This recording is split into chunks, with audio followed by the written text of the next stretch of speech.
ফাসালা রাসূলুল্লাহ সাল্লাল্লাহু আলাইহি ওয়া আলিহি ওয়াসাল্লাম, ওই অন্ধ মানুষটা এই আরজি পেশ করার পর, এই উযুরটা পেশ করার পর মানুষটা বললেন, আইয়ুরাখিসা লাহু ফায়ুসাল্লি ফি বাইতিহি, সে বলল, আপনি কি আমাকে অনুমতি দিতে পারেন না যে আমি ঘরের মধ্যে 5 ওয়াক্ত নামাজ জামাতে না আসে ঘরের মধ্যে একা একা আদায় করব? কারণ লাইসা লিকাইদুন ইয়াকুদুন ইলাল মসজিদ, মসজিদের মধ্যে যে আমাকে নিয়ে যাবে পরিচালনা করার মতো আমার এরকম কেউ পরিচালক না, আপনি কি আমাকে অনুমতি দিতে পারেন না?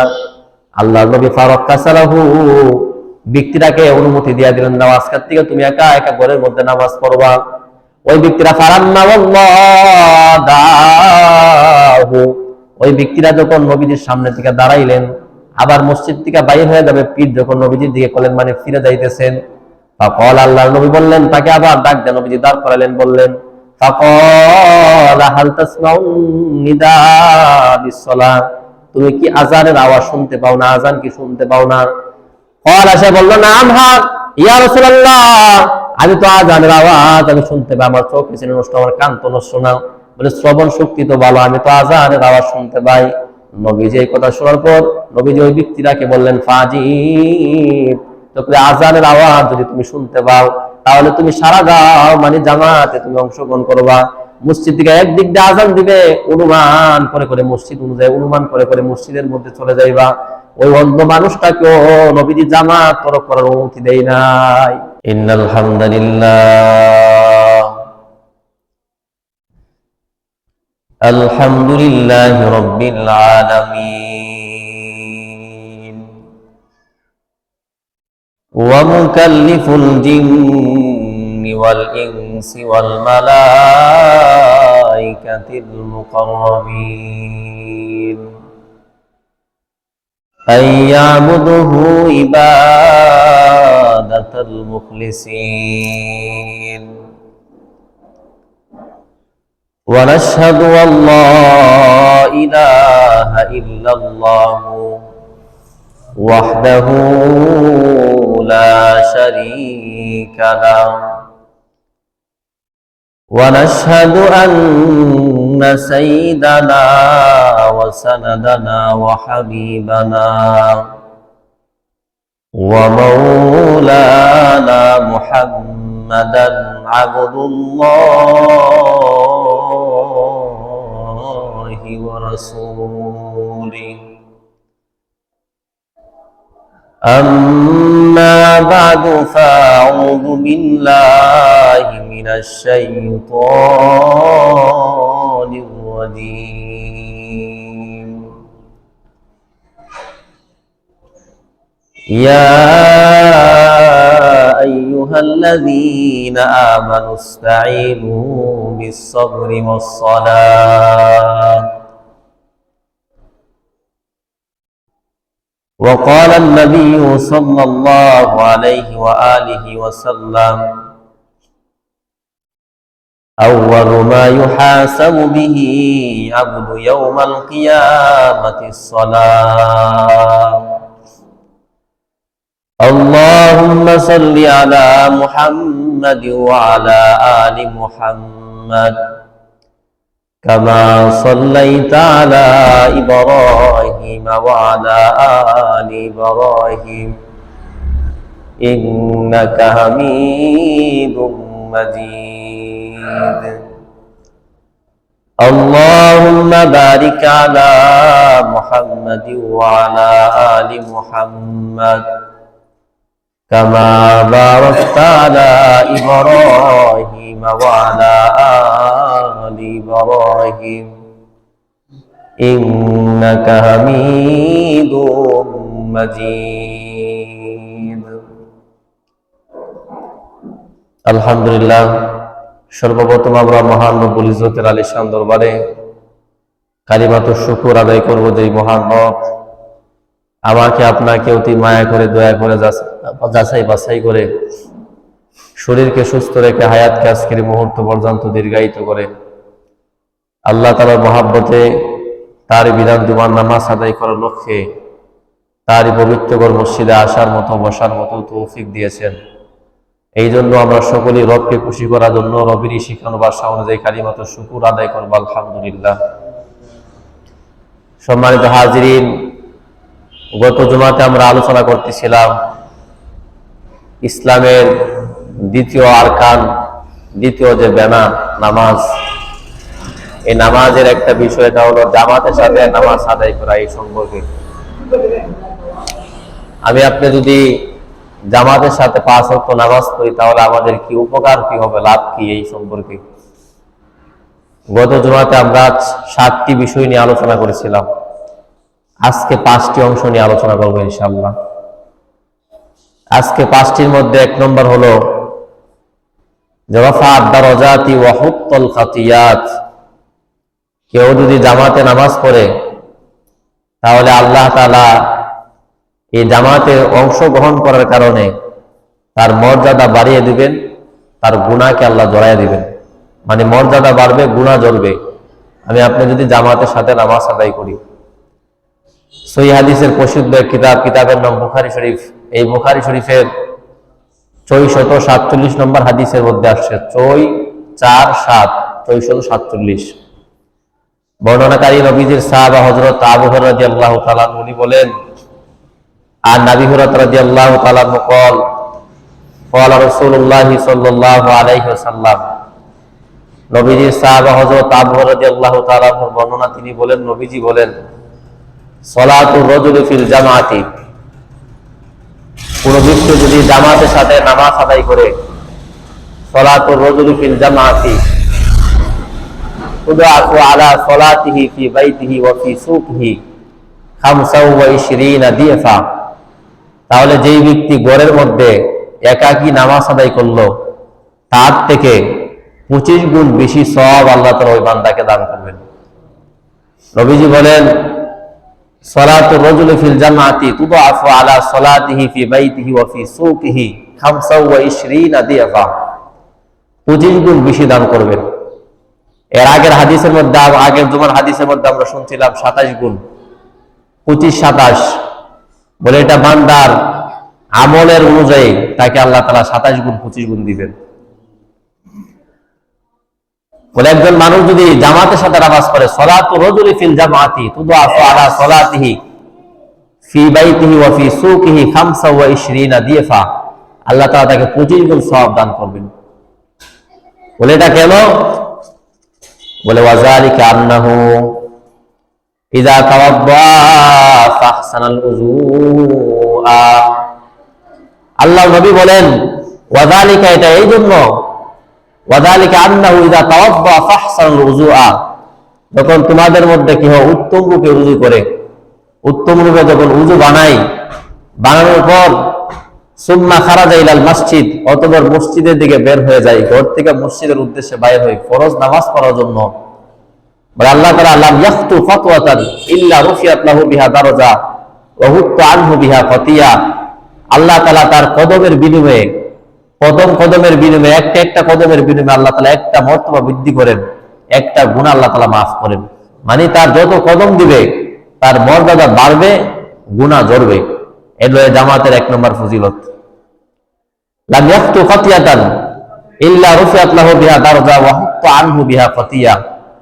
তারপর নবীজি বলেন, ফাইদা ইউসাল্লা, তোমাদের কেউ যদি নামাজ পড়ে, ওয়ালা তাজাল মালাইকাতু তুসাল্লি আলা মা দামা ফি মুসাল্লা, নামাজ আদায় করার পর যতক্ষণ সে তার নামাজের স্থানে বসা থাকবে, নামাজ পড়ে নাই, নামাজ পড়ছে, পড়ার স্থানে বসা থাকবে, বলে মালাইকাতু তুসাল্লি, ফেরেশতারা তার জন্য দোয়া করবে। বলে দোয়াটা কি করবে? আল্লাহ নবীজি বলেন, ফেরেশতারা আল্লাহকে বলবে, আল্লাহুম্মা, হে আল্লাহ, ফেরেশতারা দোয়া করবে, মা দামা ফি মুসাল্লা আল্লাহুম্মা সাল্লি আলা আল্লাহুম্মা আরহুম, হে আল্লাহ আপনি এই বান্দাটাকে রহম করুন, আল্লাহুম্মা আরহুম, তাকে আপনি অনুগ্রহ করেন, দয়া করেন। ফেরেশতারা যতক্ষণ পর্যন্ত বান্দা মসজিদে নামাজের জায়গায় বসা থাকবে ততক্ষণ পর্যন্ত ফেরেশতারা তার জন্য দোয়া করতে থাকবে যে আল্লাহ তাকে আপনি শান্তি দান করেন, তাকে আপনি অনুগ্রহ করেন, এই দোয়াটা করবে। বলে ওয়ালা ইয়াজালু আহাদুকুম ফি সালাতিহি মান তাযারাস সালাহ, নামাজ শেষ করার পর অথবা নামাজের জন্য যদি অপেক্ষা করে তাহলে তাকে নামাজের মধ্যে আছে বলে গণ্য করা হবে, মানে নামাজে থাকলে নামাজ পড়লে যে সওয়াব, ওই সওয়াব বান্দার আমলনামায় আল্লাহ তাআলা দান করবেন। এখন আমি আপনি যদি মসজিদে এসে কথা বলি তাই সওয়াব পাবেন না, বরং ধমকি আসছে হাদিসের মধ্যে, বাইহাকী শরীফের হাদিস আসছে যে কেউ যদি মসজিদে এসে অনর্থক কথা বলে, আমরা মসজিদে এসে অ্যালার্জি আরম্ভ হয়ে যাবে, মসজিদে আসার পরে কথা বলি অনর্থক। কতদিন আমি নিষেধ করছি যে মসজিদে আসার পর কথা বলবেন না, এই কথাগুলো খান দিয়ে ঢুকে না। এক নম্বর যে বিষয় গেল আজকের 5 নম্বর 1 নম্বর বিষয়, রাফাত দারাজাত ওয়া হুত্তুল খাতিয়াত। 1 নম্বর যে আপনি আল্লাহ তাআলা এই জামাতে অংশগ্রহণ করার দ্বারা মর্যাদা বৃদ্ধি করেন এবং আল্লাহ তাআলা আমার আপনার গুনাহকে আল্লাহ তাআলা মাফ করে দেন, এটা হলো 1 নম্বর। 2 নম্বর যে বিষয়, এটা হলো কেউ যদি জামাতে নামাজ পড়ে, নিয়মিত নামাজ পড়ে, গফারাল্লাহু লাহু যুনুবাহু, আল্লাহ তাআলা তার অতীতের সব গুনাহ আল্লাহ তাআলা মাফ করে দিবেন, এটা হলো 2 নম্বর। কিতাবের নাম মুসলিম শরীফ, মুসলিম শরীফের 437 নম্বর হাদিস, 437 437 নম্বর হাদিস।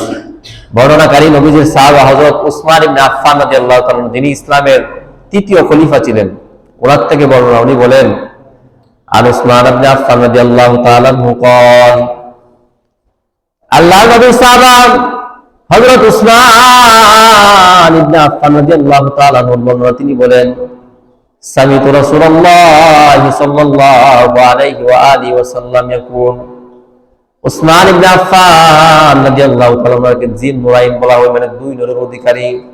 আল্লাহর নবী উসমান ইবনে আফফান কে তো মহব্বত করতেন, ভালোবাসতেন, যে নবীজির 2টা মেয়েকে উসমানের সাথে নবীজি বিবাহ দিয়ে দিলেন। একজনকে বিবাহ দিয়েছে, মারা গেছে, আরেকজনকে বিবাহ দিয়েছেন, উনিও মারা গেছে। নবীজি বলছেন আমার যদি আর কোনো মেয়ে থাকতো আমি উসমানের সাথে বিয়ে দিয়ে দিতাম। মানে উসমানের কয়েকটা গুণ ছিল, এর মধ্যে উসমান রাদিয়াল্লাহু তাআলা লাজক ছিলেন, মানে অত্যন্ত লজ্জাশীলতার গুণে গুণান্বিত ছিলেন উসমান ইবনে আফফান রাদিয়াল্লাহু তাআলা। হযরত উসমান ইবনে আফফান রাদিয়াল্লাহু তাআলা তিনি বলেন সামিতু রাসূলুল্লাহ সাল্লাল্লাহু আলাইহি ওয়া আলিহি ওয়াসাল্লাম, আমি নবীজিকে বলতে শুনলাম, নবীজি আমাকে বলছেন, আমি নিজ কানে শুনলাম। নবীজি বলেন, আল্লাহর নবী বলেন, এরকম ভাবে নবীজি বলেন যে কোন মানুষটা যদি নামাজ পড়ে, উসমান ইবনে আফফান রাদিয়াল্লাহু তাআলা বলেন নবীজিকে আমি বলতে শুনলাম, নবীজি আমাকে সম্বোধন করে বলছেন বা আমাদেরকে বলছেন, আমি নবীজিকে থেকে শুনলাম। আল্লাহর নবী উসমান রাদিয়াল্লাহু তাআলা কে বললেন, উসমান, কেউ যদি এরকম ভাবে জামাতের সাথে নামাজ পড়ে, সালাতুল রাজুলি ফিল জামাত, কোন একজন মানুষ যদি জামাতের সাথে নামাজ পড়ে, তাহলে আল্লাহ তাআলা ওই মানুষটা যদি জামাতের সাথে নামাজ পড়ে, গফারাল্লাহু লাহু যুনুবাহু, আল্লাহ তাআলা তার অতীতের সব গুনাহগুলো আল্লাহ মাফ করে দিবেন। ওরে কেউ যদি নামাজ পড়ে, জামাতের সাথে নামাজ পড়ে, উসমান ইবনে আফফান রাদিয়াল্লাহু তাআলা বলেন, তিনি বলছেন সামিতু রাসূলুল্লাহ সাল্লাল্লাহু আলাইহি ওয়াসাল্লাম ইয়াকুল, আমি নবীজি থেকে বলতে শুনলাম, নবীজি আমাকে বলছেন, বলে একজন মানুষ যখন বলে সালাতুল জামাতা, একজন মানুষ যদি জামাতে নামাজ পড়ে, বলে জামাতে নামাজ পড়ার জন্য যদি কেউ আহসানুল উযুয়া, যে উত্তম রূপে উযু করে, উযু করার পর সুম্মা মাশা ইলাল মসজিদ, অতঃপর মসজিদের দিকে যদি হেঁটে যায়, মাশা মানে হেঁটে যাওয়া, মসজিদের মধ্যে কেউ হেঁটে গেল জামাতে নামাজ পড়ার উদ্দেশ্যে, বলে ওই ব্যক্তিটা যে মসজিদের মধ্যে জামাতে নামাজ পড়ার জন্য হেঁটে গেল, ওই মানুষটা হেঁটে গেল, কোনো যানবাহন আরোহণ করে নাই, বলে এই যে মানুষটা হেঁটে গেল জামাতে নামাজ পড়লো, বলে এটা দেখার পর গফারাল্লাহু লাহু যুনুবাহু, আল্লাহ তাআলা তার অতীতের সব গুনাহ আল্লাহ তাআলা মাফ করে দেন। এটা হলো আজকের আলোচনার 2 নম্বর। 3 নম্বর যে একটা বিষয়, এটা হলো যদি আমি আপনি জামাতে নামাজ পড়ি, জামাতে নামাজ পড়া এটা হলো মানে হেদায়েতের উপর থাকার আলামত। আমি আপনি হেদায়েতের উপর আছি, দ্বীন ইসলামের হেদায়েতের উপর আছি, তার আলামত হলো জামাতে নামাজ পড়া। কিতাবের নাম তিরমিজি শরীফ, এই তিরমিজি শরীফের মুসলিম শরীফ, এই মুসলিম শরীফের 1374 নম্বর হাদিস, 1374 1374 এই হাদিসের মধ্যে আসছে।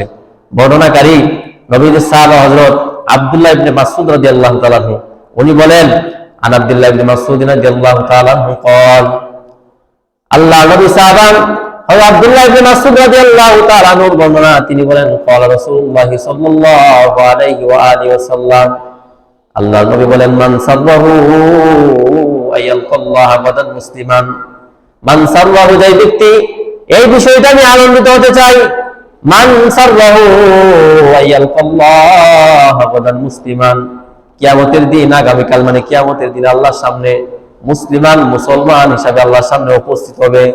যে ব্যক্তি ওই বিষয়টা নিয়ে আনন্দিত হতে চাই, মানে আমি আল্লাহর সামনে মুসলমান হিসাবে উপস্থিত হব, ফালিউহাফিজ আলা হাউলাই সালাওয়াতি হাইসু নাদা বিহিন্না, সে 5 ওয়াক্ত নামাজ যেইগুলো আল্লাহ তাআলা ফরজ করছেন, ওই 5 ওয়াক্ত নামাজগুলা যেইগুলোর জন্য ইউনাদা বিহিন্না, যে নামাজগুলোর জন্য আযান দেওয়া হয়, আহ্বান করা হয়, ডাকা হয়, ওই নামাজগুলা যদি কেউ হেফাজত করে, ইউহাফিজ মানে সংরক্ষণ করে, ওই ব্যক্তিটা কিয়ামতের দিন আল্লাহর সামনে আনন্দিত অবস্থায় তার রবের সাথে সাক্ষাৎ করবে।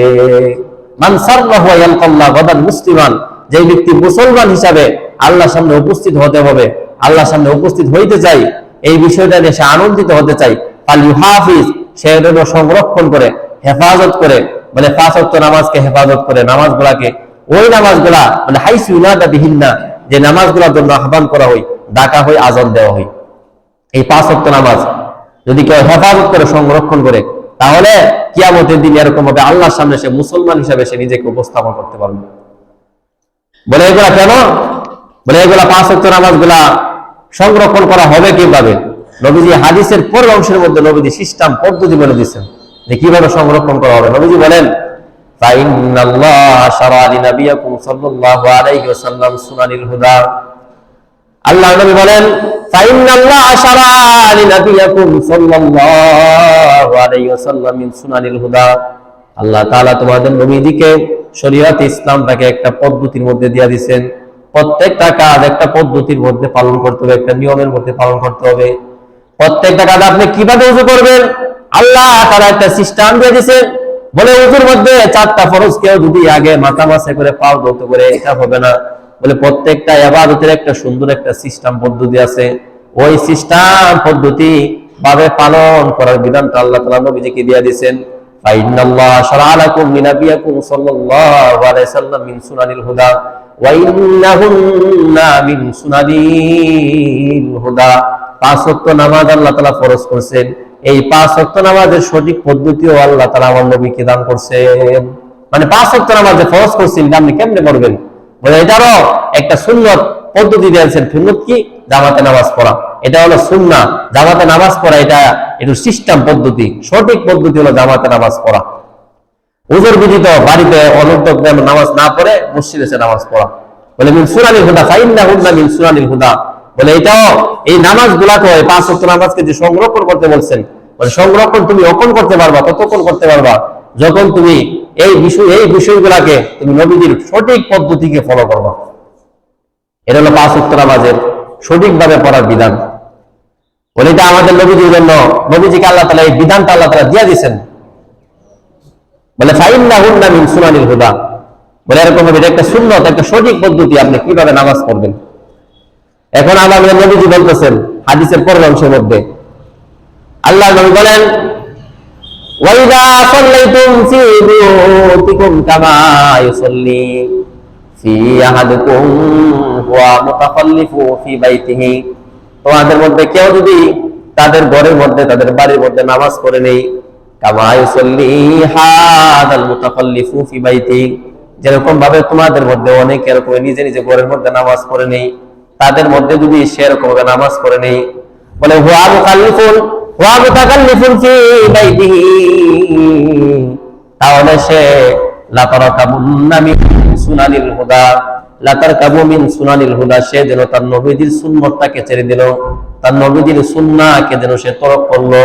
আল্লাহ নবী বলেন, ওয়ালা তারকাবু লাতারকাবু মিন সুন্নাতি নাবিয়াকুম, তোমরা যদি কোনো একটা আমল করার ক্ষেত্রে তোমাদের নবীজির সুন্নাহকে ছেড়ে দাও, তোমাদের নবীজির সুন্নাহ মোতাবেক যদি কোনো একটা আমল তোমরা না করতে পারো, লাদালালতুকুম, তাহলে তোমরা পথভ্রষ্ট হয়ে যাবে, তোমরা পথভ্রষ্ট হয়ে যাবে। তোমরা যদি কোনো একটা আমল তোমাদের নবীজির সুন্নাহ মোতাবেক যদি পালন করতে না পারো, তাহলে লাদালালতুকুম, তাহলে তোমরা পথভ্রষ্ট হয়ে যাবে। মানে প্রত্যেকটা বিধান আপনি কিভাবে পালন করবেন নবীজির সুন্নাহ মোতাবেক, নবীজি আমাদেরকে হাতে কলমে শিখিয়ে দিয়েছেন। নবীজি এই সুন্নাহ মোতাবেক ব্যতীত যদি আপনি আমল করতে থাকি, দেখা যাবে ওই আমল করাটা, নবীজির সুন্নাহ মোতাবেক আমল করাটা আমার আপনার নিকট এটা অতিরিক্ত মনে হবে, এটা আমার আপনার নিকট এটা বেশি মনে হবে, অতিরিক্ত চাপ মনে হবে। এই জন্য নবীজি বলছেন যে প্রত্যেকটা আমল নবীজি সুন্নাহ মোতাবেক যদি তোমরা না করো, লাতার কাবু মিন সুন্নতি রাসূলিল্লাহ, তোমরা নবীজির সুন্নাতকে যদি ছেড়ে দাও, লা দালালতুকুম, তাহলে তোমরা পথভ্রষ্ট হয়ে যাবে। এর আজকে আলোচনা 3 নম্বর, যে প্রত্যেকটা আমল নবীজির সুন্নাহ মোতাবেক পালন করা, বলে সলাতুল জামাতি মিন সুনানিল হুদা, যে জামাতে নামাজ পড়াটা এটা সুন্নত, এটা সঠিক পদ্ধতি, এই পদ্ধতি অনুযায়ী নামাজ পড়া। আল্লাহ তাআলা আমাদের সবাইকে 5 ওয়াক্ত নামাজ জামাতে পড়ার তৌফিক দান করুন। এই হলো 3 নম্বর। 4 নম্বর যে একটা বিষয়, এটা হলো যে হাফিজু ফি জামাতিস সালাহ আশা বিখাইরিন আও মাতা বিখাইরিন। কেউ যদি জামাতে নামাজ পড়ে, জামাতে নামাজ পড়াটাকে গুরুত্ব দেয়, তাহলে সে বাঁচবে কল্যাণের সাথে, মরবেও কল্যাণের সাথে। আশা মানে বাঁচা, জীবিত থাকা। আশা বিখাইরিন, সে বাঁচবে কল্যাণের সাথে। ও মাতা বিখাইরিন, মৃত্যুবরণ করবে, আল্লাহ কল্যাণের সাথে তাকে মৃত্যুবরণ দান করবেন। কেউ যদি জামাতে 5 ওয়াক্ত নামাজ পড়ে। কিতাবের নাম তিরমিজি শরীফ। এই তিরমিজি শরীফের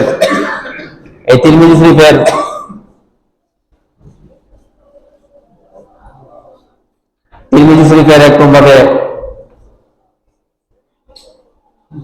1174 নম্বর হাদিসের মধ্যে আসছে, বর্ণনাকারী হযরত ইবনে আব্বাস রাদিয়াল্লাহু তাআলা উনি বলেন, আন ইবনে আব্বাস রাদিয়াল্লাহু তাআলা قال, হযরত ইবনে আব্বাস রাদিয়াল্লাহু তাআলা বর্ণনা, তিনি বলেন, قال রাসূলুল্লাহ সাল্লাল্লাহু আলাইহি ওয়া আলিহি ওয়াসাল্লাম, قال রাসূলুল্লাহ সাল্লাল্লাহু আলাইহি ওয়াসাল্লাম, আল্লাহর নবী একদিন সাহাবীদের সামনে আল্লাহর নবী বললেন, আতানিল লাইলাতা রাব্বি তাবারাকা ওয়া তাআলা। আল্লাহ নবী সাহাবীদেরকে সম্বোধন করলেন, সাহাবীরা, আতানি লাইলাতা, আমার নিকট রাত্রিবেলা আমার নিকট আসলো, রব্বি তাবারাকা ওয়া তাআলা ফি আহসানি সূরা, উত্তম চেহারা, উত্তম আকৃতি নিয়ে আল্লাহ তাআলা আমার রব আমার সাথে সাক্ষাৎ করলেন, আমার নিকট আসলেন। আল্লাহ তাআলা আমার নিকট আসছে, বলে ফি আহসানি সূরা, উত্তম আকৃতি নিয়ে, উত্তম গঠন নিয়ে, উত্তম সুরত নিয়ে আল্লাহ তাআলা আমার নিকট আসছে। قال, রাবী বলেন, আহসাবুহু, অথবা রাবী বলেন, নবীজি বললেন, আকালা ফিল মানাম, অথবা আমার নিকট ঘুমের মধ্যে আল্লাহ তাআলা সাক্ষাৎ করলেন, মানে ঘুমের মধ্যে আল্লাহ তাআলা আমার নিকট সাক্ষাৎ করলেন, ফি আহসানি সূরা, উত্তম সুরত নিয়ে, আকৃতি নিয়ে। ফাকাল, আল্লাহ তাআলা বললেন, ইয়া মুহাম্মদ, আমাকে সম্বোধন করে আল্লাহ তাআলা বলেন, হে মুহাম্মদ, হাল তাদরি ফিমা ইয়াখতাসিমুল মালাউল আলা, হে মুহাম্মদ, তুমি কি জানো আকাশের মধ্যে ঊর্ধ্ব জগতে ফেরেশতারা কোন মিশনে বিবাদ করতেছে, কোন বিতনে বিতর্ক করতেছে, এই সম্পর্কে কি তুমি জানো? ফাকালা কুনতু লা, রাবী বলেন, নবীজি জবাব দিলেন, আমি জানি না। আল্লাহ নবী বলেন, এরকম ভাবে যখন আমি বললাম লা, আমি জানি না, আল্লাহ তাআলা ফাওয়াদা ইয়াদাহু বাইনা কাতিফাইয়া, আল্লাহ তাআলা এরকম ভাবে আমার 2 কাঁধের মাঝখানে আল্লাহ তাআলা তার হাতকে রাখলেন।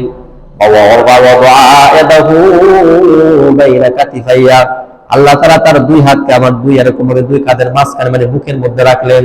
আল্লাহ নবী বলেন, যখন আল্লাহ তাআলা 2 হাত এরকম তার হাতকে আমার বুকের মধ্যে রাখলেন, বলে হাত্তা ওয়াদাতু বারদাহা বাইনা সাদিয়া, আমি আমার 2 কাঁধের মাঝখানে বুকের উপরে আল্লাহ তাআলা হাত রাখার শীতলতা, ঠান্ডা অনুভব করতে পারলাম।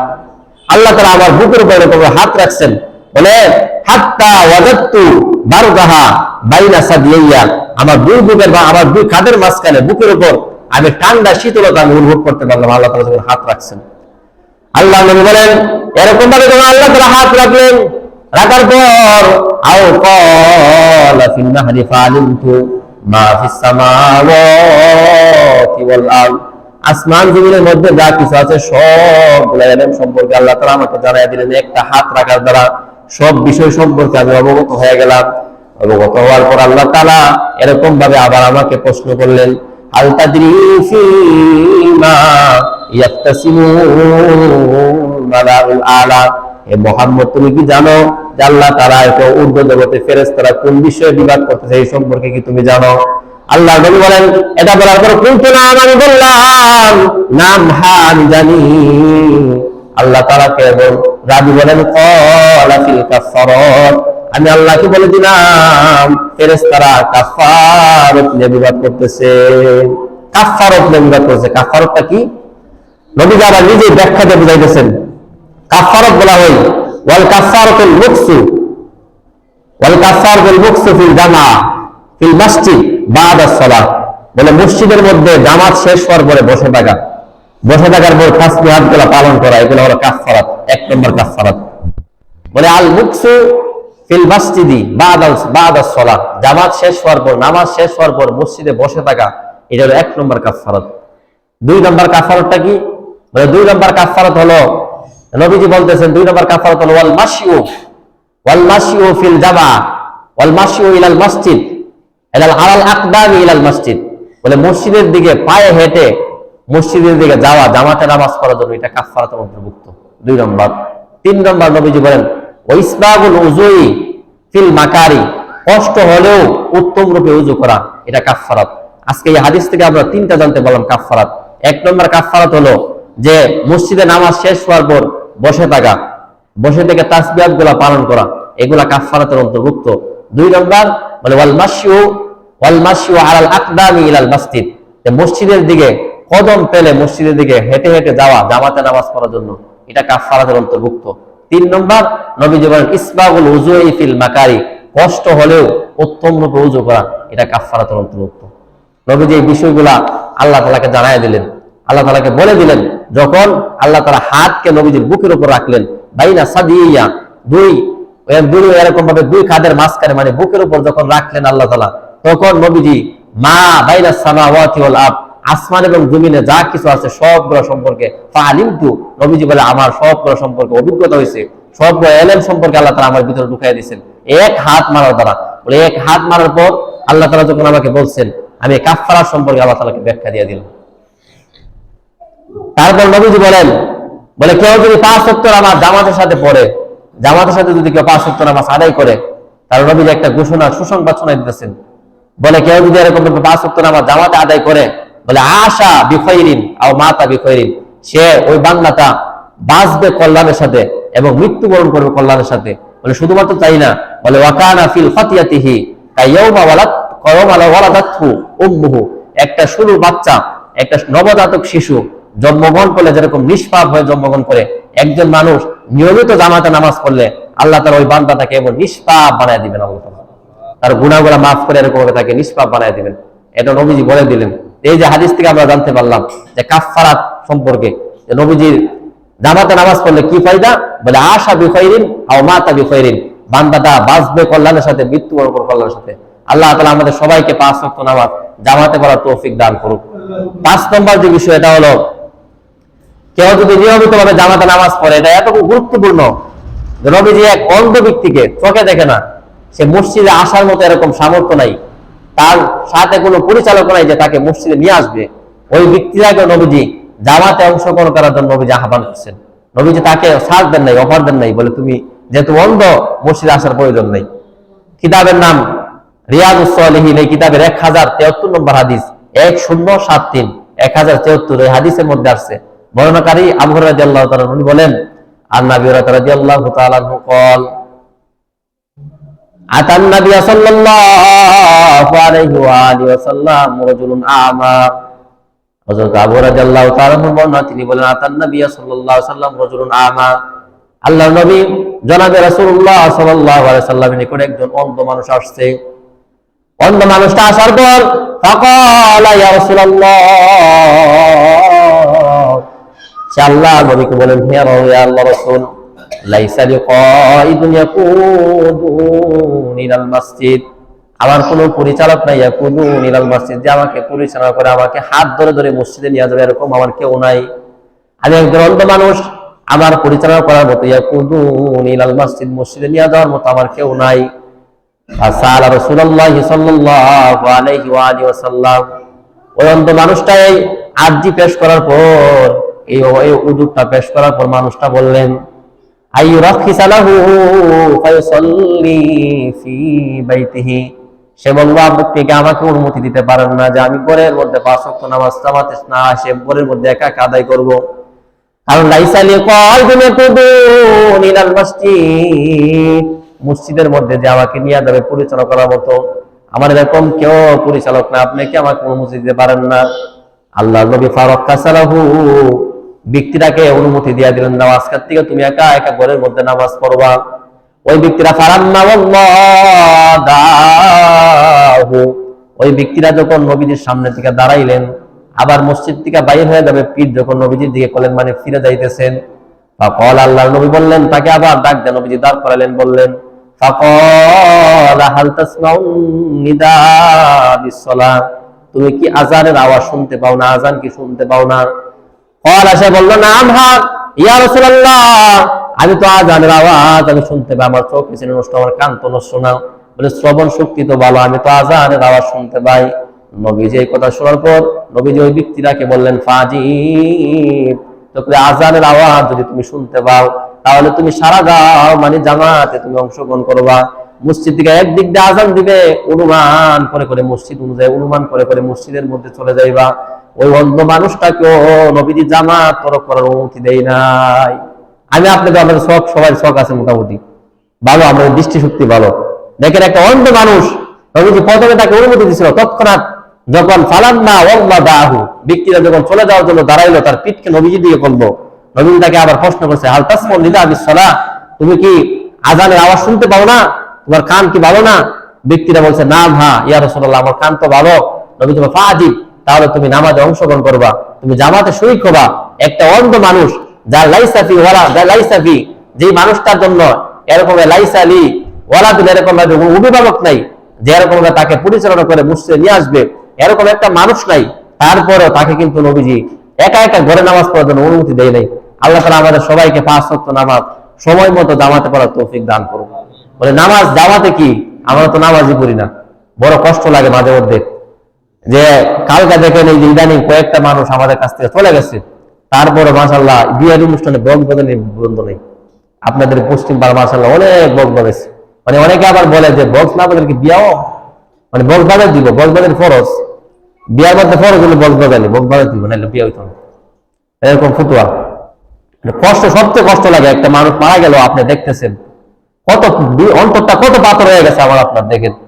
অথচ একটা আল্লাহ আপনাকে আমাকে কত নিয়ামত দান করছেন। একটা গাছের মধ্যে যদি ফল আসে, একটা গাছে যত ফল আসবে গাছটা কত ঝুঁকে, আমরা কত কপাল পোড়া, আমাদের কাল এত নিয়ামত দিচ্ছে, তারপর রবের সামনে আমাদের মাথা ঝুঁকে না, আমাদের মাথা দিন দিন তাহলে উপরের দিকে ওঠে, অহংকারী বাপ। এই ছোটবেলা দেখছেন যে অনেক বাচ্চারা এরকম ঘুরে উড়াই আকাশের মধ্যে, আমরা এরকম ঘুড়ির মতো হয়ে গেছি। আমরা আল্লাহকে বুঝাই যে আল্লাহ, বাপ সাথে বুঝাই যে আমি মরবো না, আমি দুনিয়াতে সারা বছর বাঁচবো। এই মানুষের যদি এরকম চিন্তা না করতো, তাহলে কোনদিন এরকম ভাবে বুক ফুলে এরকম ভাবে গান বাধ্য করতো না। একটা মানুষ মারা গেছে আপনার থেকে, এটা শিক্ষা নেওয়া দরকার, একটা অনুশোচনা হওয়া দরকার। আর অপরাধ তো মানুষই করবে, মানুষই তো গুনাহ করবে, কিন্তু মানুষ তো ওই মানুষটাই তো উত্তম যে গুনাহ হওয়ার পর তওবা করে। আর গুনাহ হওয়ার পর আপনি তওবা করলেন না, এই আপনি করতেছেন।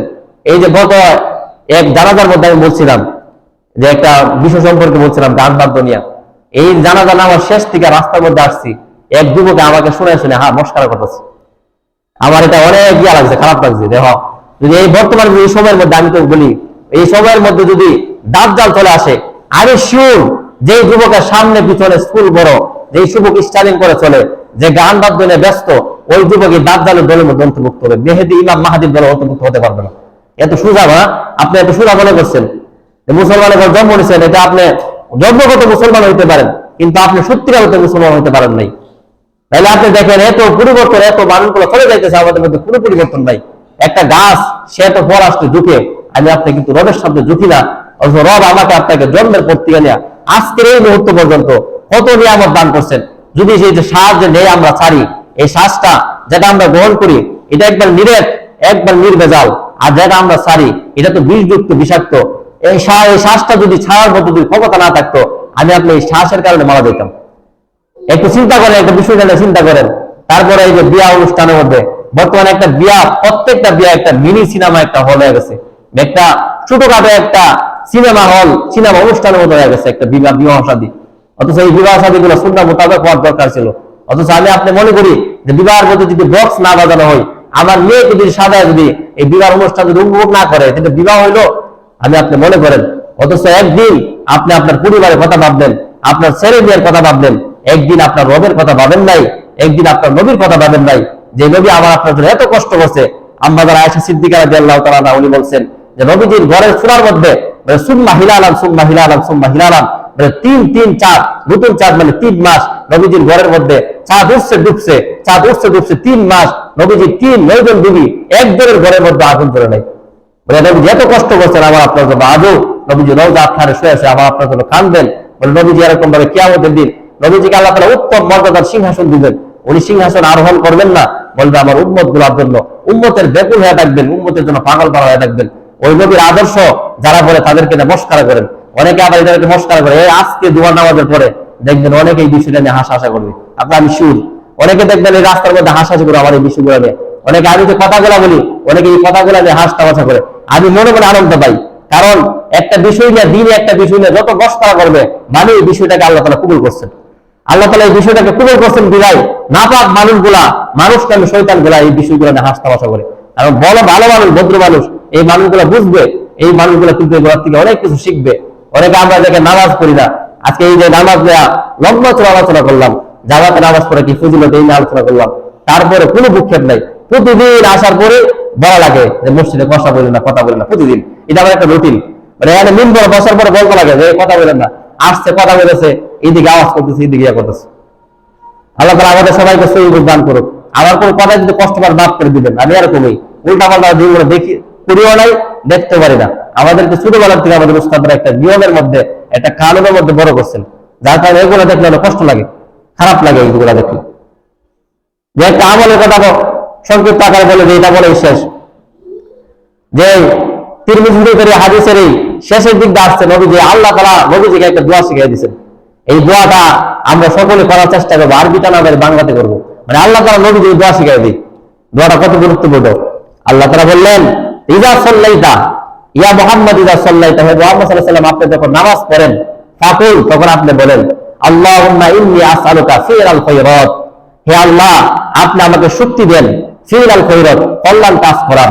আল্লাহ তাআলা নবীজিকে বলতেছেন এই দোয়াটা করার জন্য। ফিআল খায়রাত 2 নম্বর ওয়া তারকুল মুনকারাত, এবং সকল প্রকার খারাপ কাজ থেকে আপনি আমাদের বিরত থাকতে পারেন এবং শক্তি আমাকে আপনি দান করেন। মানে ওহুব্বাল মাসাকিন, এবং মিসকিন দরিদ্র মানুষদেরকে মহব্বত করার শক্তি দান করেন। এই তিনটা আল্লাহ তাআলা নবীজিকে বলতেছেন আপনি নামাজ যখন পড়বেন নামাজের পর আমার কাছে দোয়াগুলো করবেন। আরেকটা কি বলে ওয়াইদা আরাদতা বিইবাদিকা ফিতনা, আপনি যখন আপনার কোন এক বান্দাকে কোন একটা গুনার মাধ্যমে আপনি যখন পরীক্ষা করতে চান, কোন একটা বিষয়ের মাধ্যমে বিপদ আপদের মাধ্যমে যখন পরীক্ষা করতে চান, তাহলে ফাকবিনি ইলাইকা গায়রা মাফতুন, আপনি আমাকে এই পরীক্ষার সম্মুখীন হওয়ার আগেই আপনার নিকট নিয়ে যান। বর্তমানে যে পরীক্ষা ফিতনা আরম্ভ হয়েছে, এই ফিতনার মধ্যে আমি আপনি যদি পড়ি তাহলে ইমান যদি দুর্বল হয় আমি আপনার বেঈমান হয়ে কবর যাইতে হবে। এই জন্য একটা দোয়া, এটা গুরুত্বপূর্ণ একটা দোয়া আল্লাহ তাআলা নবীজিকে শিখিয়ে দিয়েছেন। আল্লাহুম্মা ইন্নী আসআলুকা ফিআল খায়রাতি ওয়া তারকুল মুনকারাতি ওয়া হুব্বাল মাসাকিন ওয়া ইযা আরাদতা বিইবাদিকা ফিতনা ফাকবিনি ইলাইকা গায়রা মাফতুন। এই দোয়াটা আরবিটা না পারেন বাংলাটা পড়বেন, আল্লাহর কাছে বলবেন আল্লাহ কল্যাণ কাজ করার মতো শক্তি আমাকে দান করেন, খারাপ কাজ থেকে বিরত থাকার শক্তি আমাকে দান করেন, গরিব মিসকিন মানুষদেরকে মহব্বত করার তৌফিক দান করেন। আরেকটা বলবেন যে আল্লাহ আপনি যদি মানুষদেরকে কোন একটা গুনার মাধ্যমে কোন একটা মুসিবতের মাধ্যমে যদি আপনি পরীক্ষা করতে চান, তাহলে এই মুসিবতের মধ্যে আপনি আমাকে ফালায়েন না, আমি তো দুর্বল, ফালানোর আগেই আপনি আপনার নিকট আমাকে নিয়ে যান।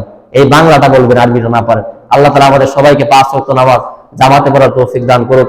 বিশেষ করে এই দোয়াটা আজকের থেকে আমরা আমলে নেব ইনশাআল্লাহ।